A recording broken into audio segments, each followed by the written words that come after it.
ইতিহাস, ঐতিহ্য আর ভালোবাসার সাথে মিশে আছে জামালপুরের ইসলামপুর বাজার রেল স্টেশন।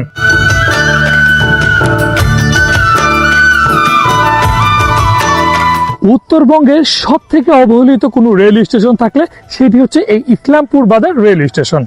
এটি উত্তরবঙ্গের সব থেকে অবহেলিত বলার মূল কারণ হচ্ছে এই স্টেশনটি অনেক আগে থেকে ব্রিটিশ আমল থেকে অবহেলিত এবং নির্যাতিত বলা চলে।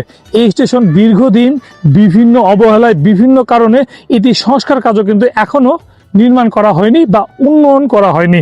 এই স্টেশন নিয়ে আজকে আপনাদের সামনে বিস্তারিত কিছু সুখ দুঃখ আপনাদের সামনে তুলে ধরবো। ব্রিটিশদের প্রয়োজনে করা এই রেল স্টেশন থেকে প্রতিষ্ঠার পর থেকে প্রতি বছর হাজার হাজার যাত্রী বিভিন্ন গন্তব্যে যাতায়াত করে।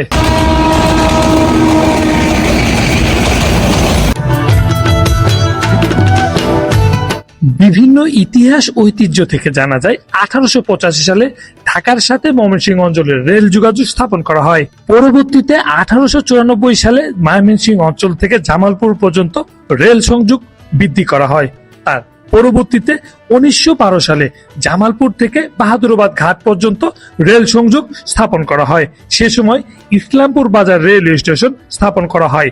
সে সময় থেকে প্রতি বছর প্রায় গর্বের সহিত যাত্রীরা এই অঞ্চল থেকে বিভিন্ন গন্তব্যে যাতায়াত করে।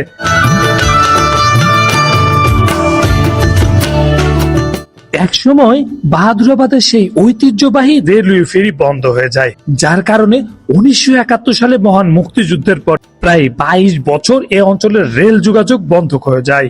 যুদ্ধ পরবর্তী সময় এ অঞ্চলের রেল যোগাযোগ আবার নতুন করে স্থাপন করা হলে এ অঞ্চলে ধীরে ধীরে ধীরে গতি বৃদ্ধি পেতে থাকে। তখন থেকে এ অঞ্চলে বিভিন্ন সময় আন্তনগর রেলওয়ে ট্রেনগুলো চলাচল করে। সেই সাথে বিভিন্ন কম্পিউটার ট্রেন, আন্তনগর লোকাল কম্পিউটার প্রতিদিন যাতায়াত করে। যেহেতু এই স্টেশনটি উত্তরাঞ্চলের কৃষি প্রধান একটি অঞ্চল, সরকার সে দিকটা বিবেচনা করে এই অঞ্চলের একমাত্র ট্রেন যেখান থেকে প্রতি বছর ঈদের সময় কুরবানি গরুগুলো ঢাকার পথে নেওয়ার জন্য একটি ট্রেন সংযোগ স্থাপন করে। তবে এই অঞ্চলে যাত্রী সমাগমে কোলাহলযুক্ত এই রেল স্টেশনের বাইরেও এর সৌন্দর্য কিন্তু রয়েছে অপার সৌন্দর্য। এই স্টেশনের প্রাকৃতিক সৌন্দর্য, মায়া, ভালোবাসা, আবেগ এই ইসলামপুর অঞ্চলের প্রায় প্রতিটি বাসিন্দার কাছে এক অন্যরকম এক অনুভূতির নাম।